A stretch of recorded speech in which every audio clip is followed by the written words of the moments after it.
আসসালামু আলাইকুম। I am doctor Murshed from new York. আজকে মজার একটা টপিক নিয়ে আলাপ করব।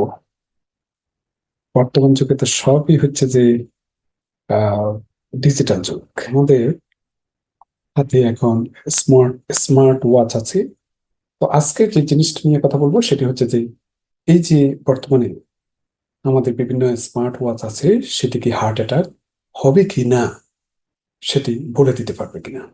আপনারা জানেন স্মার্ট ওয়াচে আপনি দিনে কতটি স্টেপ নিচ্ছেন সেটা বলে দিতে পারে, আপনার হার্ট রেট কেমন সেটা বলে দিতে পারে, আপনার অক্সিজেন স্যাচুরেশন মিন্স আপনার অক্সিজেনেশন শরীরে কেমন সেটা বলে দিতে পারে।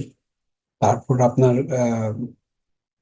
ইকেজি, একটা লিড কিন্তু মনে রাখবেন, এখানে একটা লিড বোঝানো হয়। আমরা ইকেজি যখন করি অফিসে, সেটা 12 লিড মিনিমাম। তো একটা লিডে ইকেজিটা কেমন সেটা বলে দিতে পারে।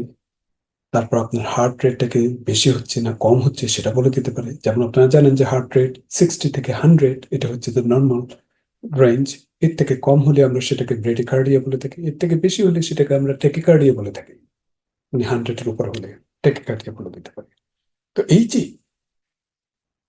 হার্ট রেট লো হলে, হার্ট রেট বেশি হলে, অক্সিজেন স্যাচুরেশন যদি কম হয়ে থাকে, তারপর ইকেজিটাতে কোনো অ্যারিথমিয়া আছে কিনা, নর্মাল সাইনাস রিদম কিনা, মিন নর্মালি যে বিটটা হওয়ার কথা ছন্দের আকারে সেটি হচ্ছে কিনা, এটা অ্যাবনর্মাল, এটা বলে দিতে পারে। তো that's good.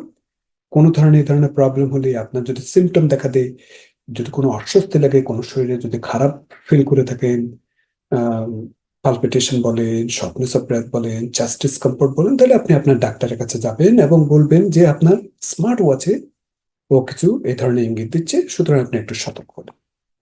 That's very nice. Hmm. কিন্তু প্রবলেমটা হচ্ছে যে এই স্মার্ট ওয়াচকে ডাক্তারের ভূমিকা পালন করতে পারে? অবশ্যই না।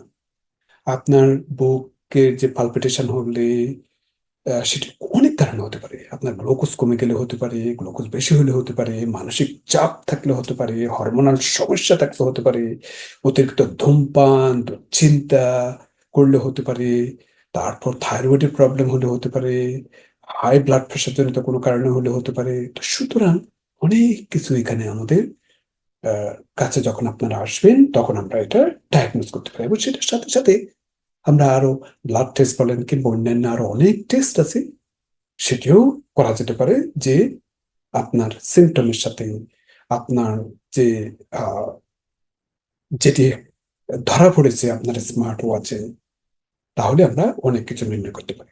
তারপরও আমরা বলবো বর্তমান যুগে এই যে স্মার্ট ওয়াচ বিভিন্ন ডিজিটালাইজ হচ্ছে, এটা কিন্তু খারাপ না।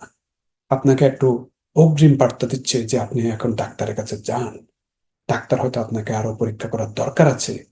কিংবা আপনি যদি ভালো ফিল না করে থাকেন, আপনাকে একটা ইন্ডিকেট দিচ্ছে যে হ্যাঁ তোমার স্মার্ট ওয়াচে এরকম এরকম ধরা পড়তেছে, সুতরাং আপনি একটু অ্যালার্ট হয়ে গেলেন। তো কিন্তু এটার উপর ভিত্তি করে কোনো কিছু করবেন না যে ও মাই গড, এই স্মার্ট ওয়াচই বুঝি ডাক্তার এবং সে সবই বলে দিচ্ছে, সেটা কিন্তু কখনোই সম্ভব না।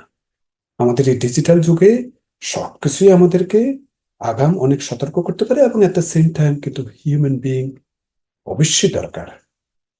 রোবট বা টেকনোলজি কখনো ওভারলুক করতে পারে না সবকিছু। তো সুতরাং সবকিছুই আমাদেরকে যাচাই করতে হবে। তো ভয় পাওয়ার কিছু নেই। এই ধরনের যদি কোনো সিমটম হয়ে থাকে, স্মার্ট ওয়াচে আপনারা আপনাদের প্রোভাইডারের সাথে আলাপ করবেন। যদি ভালো লাগে আমার চ্যানেলটা আপনারা দেখবেন। Thank you.